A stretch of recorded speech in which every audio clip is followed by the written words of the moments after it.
So my goal from this lesson is for me to be able to listen to things that are not necessarily my main goal for the lesson, and not just like zone them out. And then my goal for all of you guys is to play this very smooth and connected as suggested in the title. Alright, to start off, we're all gonna start off on the full instrument. So have it together if it's not already together. And then we're gonna go ahead and play our concert app. And after I play, back and forth. Everything that. 3, 4.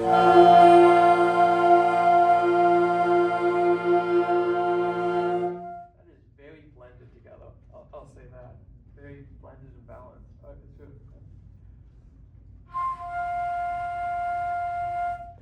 3, 4.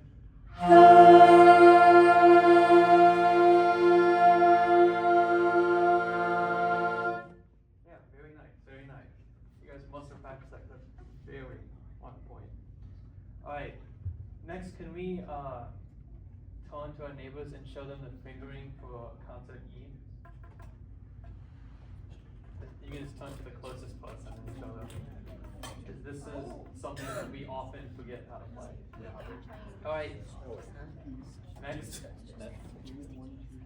Yeah, You got it, Henry? Yeah. You got it? Yeah. Okay.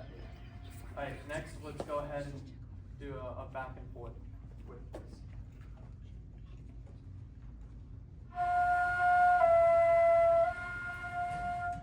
3, 4.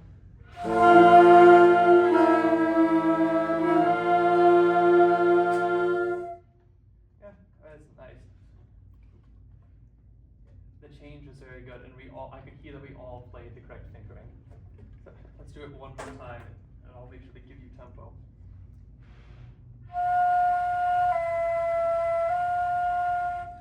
3, 4. Can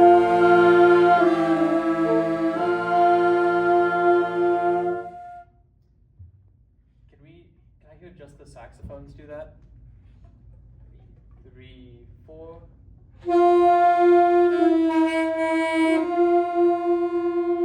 Yep. Just make sure we're nice and fast with the fingering change there, and then just work with the reed the best you can back there. Alright.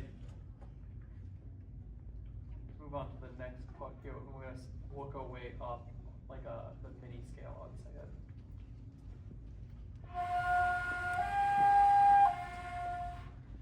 3, 4.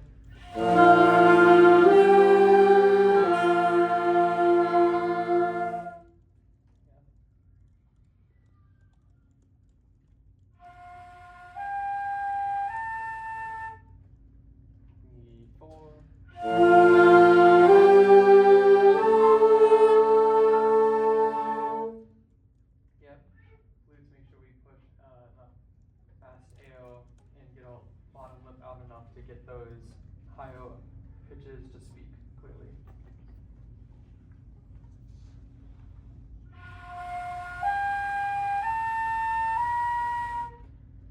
3, 4.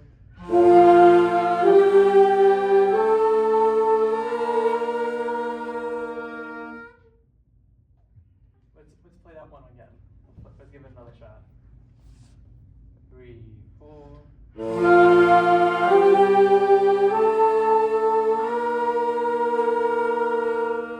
Yes, that was a lot better. Ian, I think it's you. You sound very sharp on that one. Just make sure we just have our tongue low enough in our mouth as we play that. Alright, we're gonna get into the music here.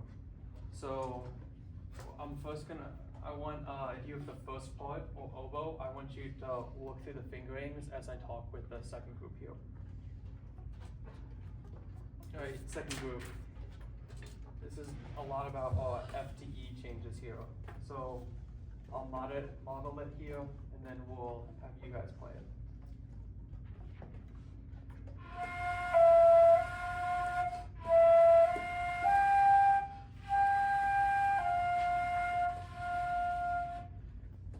Three, 4. Yeah.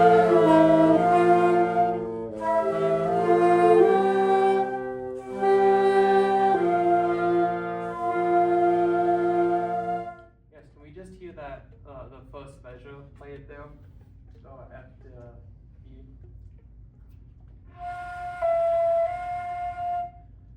Three, four. Can I hear all bottom saxophones play through that for us here? Okay. 3, 4.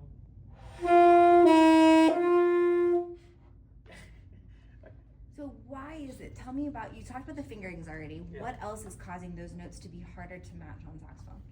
I think if I remember, there's a really big shift between fingers, between the F and the E on saxophone. Yeah, so they're going from D to C sharp, so long tube covered tone to no resistance, everything is open. So how does that match up with what you're hearing from the saxophones? That's really what you're hearing.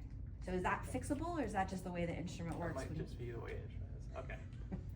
Alright, let's just have a B group then play measures 1 through 4. 3, 4.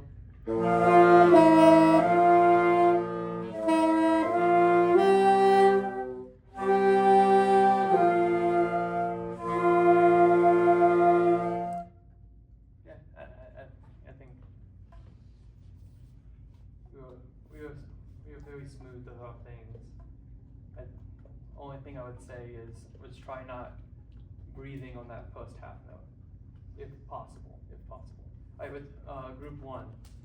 Oh, give me a chance to apply that feedback for you on. That was good feedback. All right, here we go. Same thing again. Don't breathe after the first half note. 2, ready, go. That's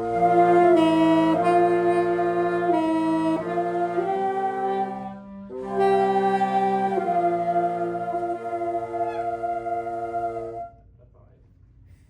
Alright, group 1. I hope you work through your fingerings there. Alright, let's go through it here.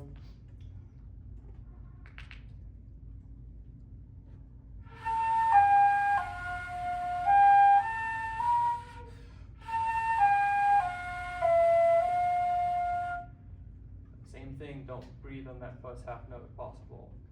Ready, and...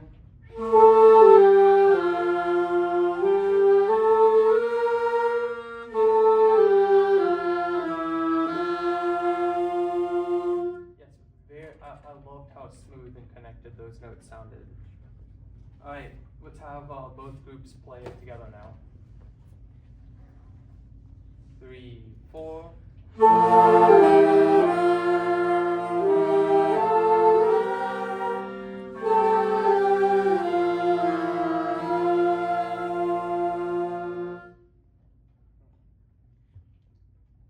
Can I hear?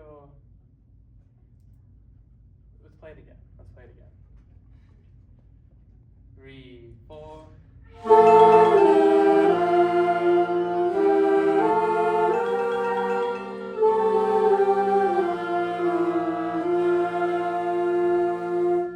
Yeah. Is that time? And that's your wrap-up drill. Oh, okay. I think that's good there then. You want to do anything else? You want to call it there? No, I think that's good. Okay, all right, good. All right, where's your head right now? What are you thinking about? I was thinking about it was a good idea for me to skip over and just have them play that again, rather than, because I heard a lot of things and I was like, I just heard some wrong notes over in this section and a little bit in the saxophone with tuning over here. But as we played it that second time, a lot of that just naturally cleared up with a second rep. Yeah, that was a smart idea. I saw that calculation happen on your face. You're like, I did lots of feedback. No, just play it again. So that was a smart move there. All right, what can we tell Carter about how his lesson unfolded and what helped it flow and give him feedback on his goals? Yeah. I think you've made a lot of progress on like giving feedback back to the ensemble, so after that got a lot better. Another thing that I think that might be worth thinking about is I think you can save a lot of time in your lessons by not saying what you're about to do out loud before you do it. Yeah. You did that like a lot in the warm-up, which was really great to see like where your head was at, and it was really helpful as an ensemble, but I think more time playing will help you get the results you want from us. Is it, because you said it was helpful for the ensemble, is it that I'm explaining I think it's helpful for an ensemble full of music education majors to see where your head is at. I think maybe if the ensemble was made up of different Okay, people, I think it would be more helpful just to get them playing a little bit more. yeah, okay. Anything else?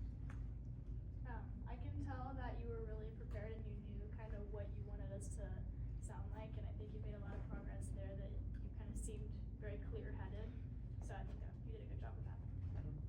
Yeah, and way to go with really specific contingent feedback to what you were saying too. Like you were really attentive to making sure that you were delivering things to the ensemble that were related to their momentary performance and were accurate descriptions of what just happened, which was great. Moving forward, I think you'll notice this on the tape when I jumped in and kind of helped you get the next rep started, is how can you move from rep to rep faster, Yeah. and figuring out how in the specific feedback that you're giving, can you say it faster and get them playing again? Because the thing that's gonna make them get better faster, kind of goes with what Stephanie was saying, isn't what you say, it's what you have them do. Mm-hmm. And so just moving on from the feedback to, okay, play it again, okay, play it again, play it again. All right, cool, yay!